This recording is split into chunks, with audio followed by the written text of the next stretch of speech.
Here's the completed unit assembled to a free hub body. We're going to reverse engineer it, see how it's done. Reverse engineering is when you start with a completed unit, take it apart, see how it's made and how it can be duplicated. So, on the back, we see a 38 tooth chain ring, and this is the adapter plate that we're going to make. It's a 28 tooth cog, slightly modified. We'll take it apart and see what the modifications are.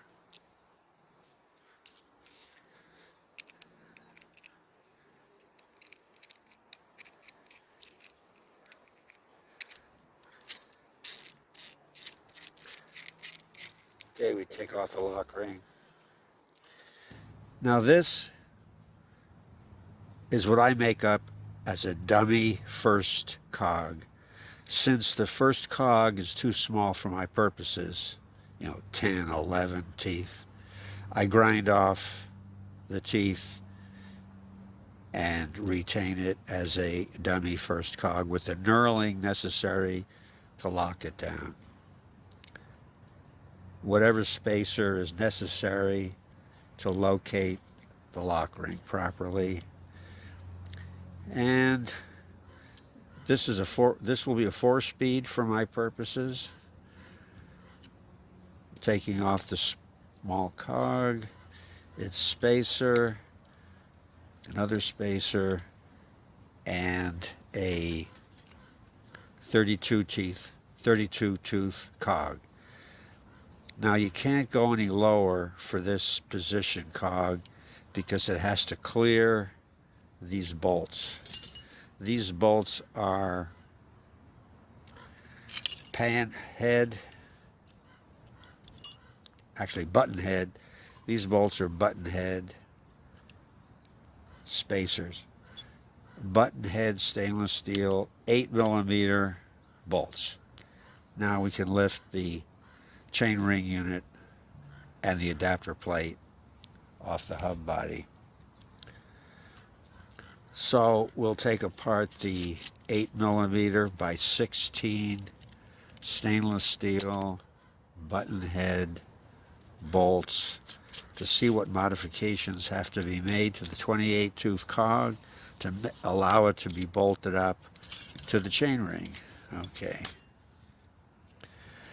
Now, let's see now. What are the modifications? Oh, we've ground off one tooth.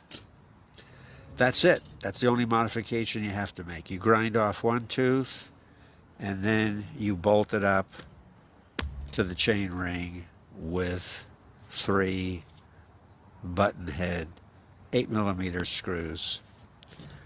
We'll reassemble it, and we will see how it works out shifting.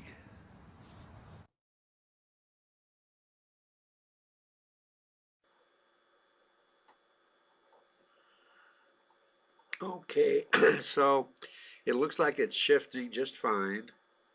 Notice you will very likely have to use a drop link from the derailleur hanger to the derailleur. A little additional piece. Looks like it adds about 2 or 3 centimeters to the length. These are readily available. Also, you will probably want to use a friction non-indexing shifter because the indexing won't work anymore because you're using bigger spacers probably and a different number of cogs. So you will have to customize those items to make it work. Notice the B screw is not screwed in very far because the extension, the positioning is taken care of by the drop link, also called a road link. Here's the front side of the assembly showing the stainless bolts and Here is the backside of the same assembly.